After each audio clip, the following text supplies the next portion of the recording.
esta edição do MPSP+, traz como convidado o promotor Eduardo Tostes, que integra o grupo de trabalho que formula enunciados para orientar a atuação dos promotores no combate à pandemia.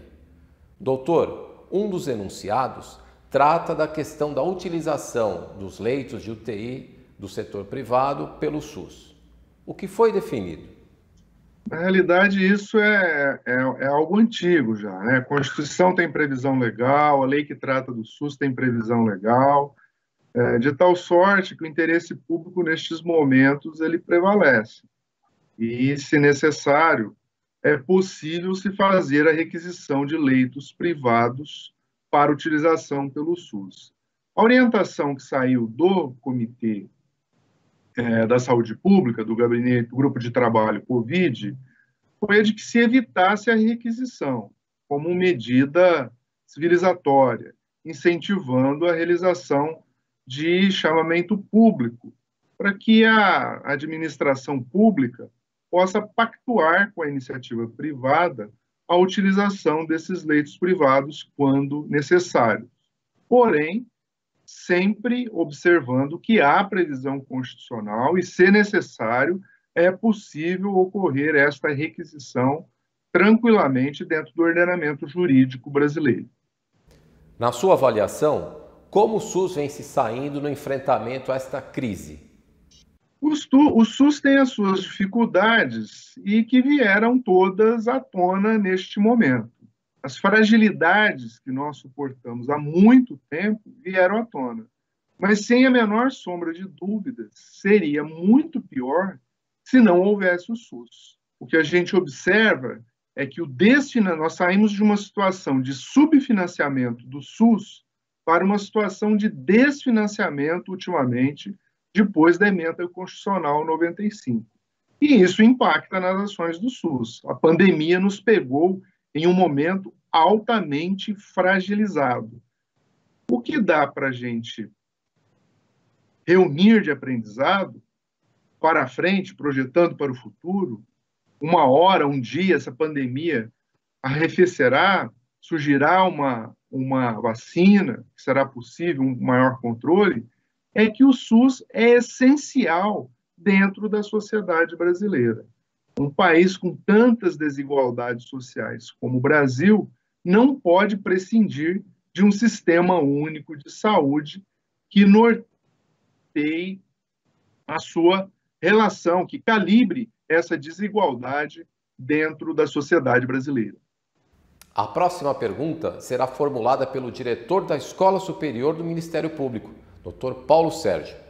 Olá, Eduardo. Para mim é uma honra muito grande poder cumprimentá-lo nessa oportunidade em nome da Escola Superior do Ministério Público. Você, nos diversos eventos que temos realizado, a escola e o grupo de trabalho Covid, tem mostrado que é um promotor dedicado e incansável. Durante as diversas reuniões que nós temos realizado, buscando com que o Ministério Público tenha um entendimento mais unificado, mais orgânico durante esse momento de pandemia, eu gostaria de perguntar a você a respeito dos subsídios que o Ministério Público deve buscar na ciência e medicina. Sei que você tem defendido muito esse tipo de postura. Então, eu te pergunto, o Ministério Público tem conseguido alcançar esse objetivo? Doutor Paulo, em primeiro lugar, agradeço os elogios, que certamente não sou merecedor. Não faço nada mais do que cumprir o meu dever funcional e tenho me desdobrado para tentar levar a cabo essa honrosa missão que me foi conferida pelo doutor Mário Sarrubo. No que diz respeito à questão formulada, me parece que o momento experimentado pelo Ministério Público de São Paulo é de uma grandeza, talvez sem precedentes.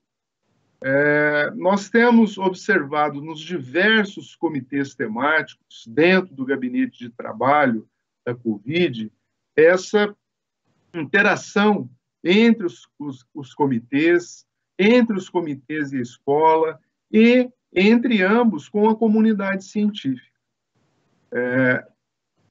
Era mais do que momento de se colocar em prática no Ministério Público de São Paulo essa interação com a academia. Não é razoável que a gente pense o Ministério Público sem a participação da academia, sem a participação do nosso corpo técnico, sem a participação da sociedade civil. O Ministério Público da Constituição de 1988, de nitidamente caráter resolutivo, ele tem por pressuposto essa congregação desses vários saberes, dessas várias formas de conhecimento dentro de uma unidade. E nos parece que isso tem acontecido neste momento da pandemia, que certamente, além de todo o dissabor que ela traz, também nos deixará alguns aprendizados, e este parece ser um deles. Não podemos abandonar essa iniciativa jamais. Essa iniciativa é salutar para que a gente cada vez mais cumpra o nosso papel previsto na Constituição Federal de 1988. No seu entendimento, este modelo de elaboração de enunciados a partir de um diálogo com a classe deve ser preservado após a crise? Os enunciados foram uma forma que nós idealizamos para dialogar com a classe, para nortear o seu trabalho. De uma forma ou de outra, creio que ele deve, sim, ser mantido. Não sei se com essa configuração, porque o trabalho do Comitê de Crise está muito focado nos enunciados pelas peculiaridades deste momento. Mas é uma experiência que se mostrou exitosa e, como toda experiência exitosa, ela deve ser levada adiante. Talvez com uma maior interação com a classe, porque nos enunciados acabamos nos reunindo dentro de comitês temáticos que são representativos, têm colegas das mais diversas regiões do Estado, dos mais diversos estágios da carreira, mas não deixa de ser uma forma representativa de participação dos colegas que estão na linha de frente. Creio que, superada a pandemia, tenhamos que evoluir para um modelo cada vez mais participativo de quem se encontra nas funções de execução. Como está a situação em Franca? O que o Ministério Público tem feito? Em Franca, no primeiro momento, logo no início da pandemia, por conta de uma entrevista, de um áudio divulgado por um médico muito conhecido, cujo nome me falha agora, nós nos reunimos no Comitê Gestor da Santa Casa de Misericórdia, que se encontra em funcionamento desde 2013, por conta de um termo de ajustamento de conduta que fizemos no inquérito civil. E neste Comitê Gestor, por congregar vários atores da saúde pública, não só de Franca como da região, ele se mostra uma arena muito favorável para a discussão dos problemas de saúde pública. Então, logo no primeiro momento, que foi possível descortinar a gravidade da situação, em uma reunião do Comitê Gestor, o Ministério Público propôs a criação de um comitê Covid municipal. E assim foi feito. Isso ocorreu numa sexta-feira, e na semana seguinte, este comitê Covid municipal já se encontrava em funcionamento, congregando profissionais médicos, enfermeiros, agentes administrativos, assistente social, pessoas à frente de organizações sociais, enfim, as mais diversas pessoas que fazem o manejo da saúde pública na cidade. Para quê?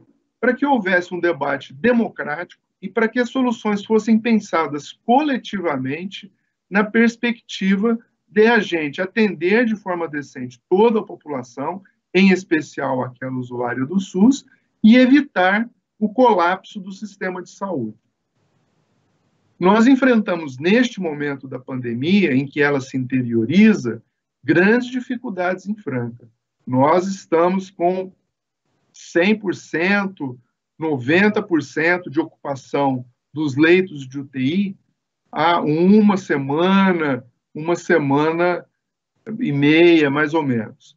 E continuamos trabalhando em várias frentes, junto ao governo municipal, junto ao governo estadual e junto também com o Ministério Público Federal. Abrimos uma frente junto a uma Câmara Técnica de Conciliação da Justiça Federal para instar também o Ministério da Saúde a trazer essas soluções tão necessárias neste momento, mais especificamente a habilitação dos leitos de UTI, que não ocorreu mesmo depois de passados mais de 90 dias de atendimento regular por parte dos hospitais da região.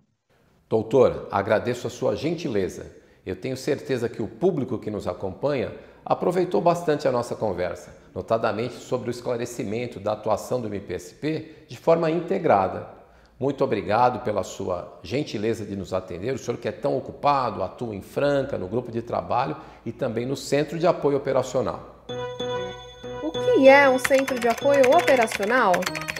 Os Centros de Apoio Operacional são órgãos auxiliares da atividade do Ministério Público.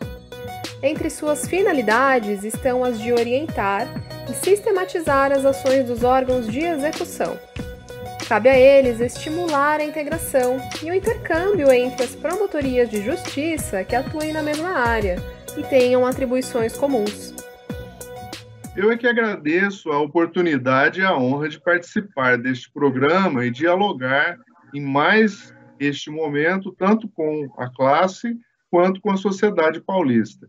Gostaria apenas de acrescentar à pergunta anterior uma importante iniciativa que a gente tem experimentado aqui na região de Franca, que é uma interação entre todos os promotores com atribuição em saúde pública. Nós já fizemos aí uma meia dúzia de reuniões, já nos reunimos com a diretora do DRS, já nos reunimos com a diretora do Grupo de Vigilância Epidemiológica, fizemos uma reunião ampliada com a presença de todos os secretários de saúde para tratar do tema testes, que é um tema complexo, mas que foi muito bem aceito e muito bem encaminhado nesta reunião, que contou com a participação da coordenadora da Vigilância Epidemiológica Estadual. Então, creio que é uma iniciativa muito interessante que merece destaque também e aproveito esse momento para enfatizá-la. Fora isso, mais uma vez, o meu agradecimento a você, Cláudio, ao setor de comunicação do MP, ao Dr. Paulo, à Escola Superior do Ministério Público e ao Dr. Sarru, que me propicia essa grande oportunidade em minha carreira de poder contribuir nesse momento histórico institucional. E aí, você gostou do programa? Não se esqueça de se inscrever no nosso canal, youtube.com/mpspoficial. Aproveite e siga também o MPSP nas outras redes. Instagram, MPSP_oficial, Twitter, MPSP_oficial e Facebook, MPSP.oficial.